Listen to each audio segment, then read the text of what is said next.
3, 4, 5, 6, 8, 10, 12, 13,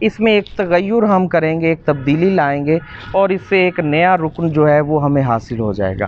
وہ تبدیلی جو ہے اس ضعف کا جو نام ہے وہ حزز ہے۔ حزز حزز حزز کہتے ہیں چھوٹا کرنا، مختصر کرنا۔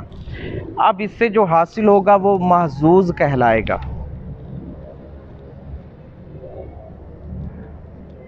محظوظ۔ اب اس سے مراد کیا؟ اس سے مراد یہ ہے کہ فاعلن، یہ علن جو کیا کہتے ہیں، وتد مجموع۔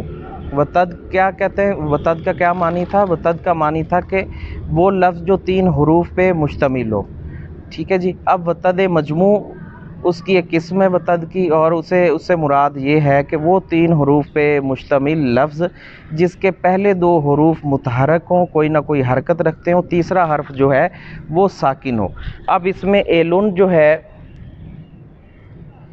وہ وتد مجموع ہے۔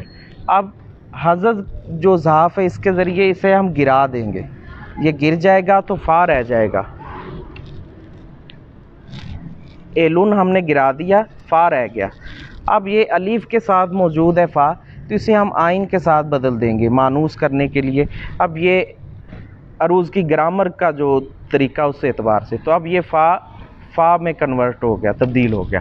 اب اس سے ہمارے پاس بحر کا ایک نیا وزن جو ہے متداری کا، وہ ہمارے سامنے آ گیا، فاعلن فاعلن فاعلن فا۔ اب اس اعتبار سے یہاں نام میں تبدیلی ہو جائے گی۔ بہر یہ اب چونکہ 4 ارکان نظر آ رہے ہیں اور ایک شعر میں ان کی تعداد 8 ہو جائے گی، 6 رکن جو ہے فاعلن رہیں گے اور 2 رکن آخر پہ فا کے ہوں گے۔ اس اعتبار سے اس کا جو نام ہوگا بحر متدارک مسمن 8، کیونکہ ارکان کی تعداد 8 ہوگی، یہ حیث کو واضح کرتا ہے۔ تو بحر متدارک مسمن۔ اب یہ جو ہے، یہ ایک ضعف آیا ہے، تبدیلی جو ہے، اس کا نام میں نے کہا یہ کہلائے گا، حزز سے حاصل ہوا، محظوظ کہلائے گا۔ اب یہ محظوظ یہاں آ جائے گا، بحر متدارک مسمن محظوظ۔ تو یہ ایک ہمارے پاس اس طرح ایک نیا وزن جو ہے بحر متدارک کا مضاعف وزن، وہ ہمارے سامنے آ گیا۔ اب اس کی قرأت جو ہے وہ بھی اسی طرح ہی ہے، آہنگ بھی فاعلن والا، فاعلن فاعلن فاعلن فا، فاعلن فاعلن فاعلن فا۔ اب اس میں شعر میں بطور مثال ایک پیش کرتا ہوں کہ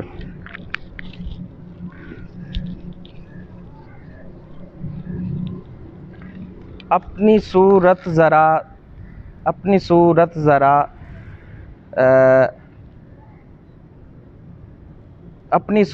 ذرا تم دکھا دو، اپنی صورت ذرا تم دکھا دو، میرے دل کی لگی کو بجھا دو، اپنی صورت ذرا تم دکھا دو، میرے دل کی لگی کو بجھا دو۔ تو اب یہ اس وزن میں ہے،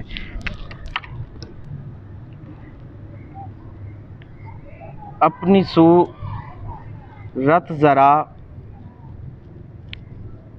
تم دکھا دو، میرے دل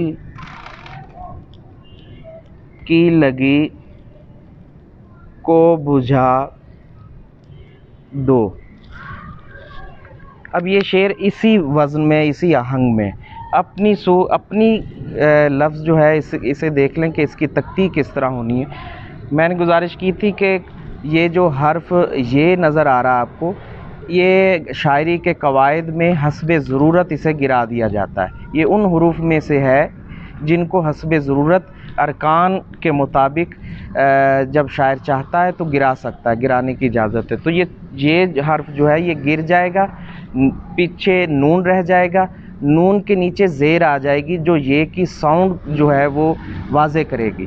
تو اپن سو رت ذرا تم دکھا دو، اپنی سو فاعلن، رت ذرا فاعلن، تم دکھا فاعلن، 2 فا، میرے دل۔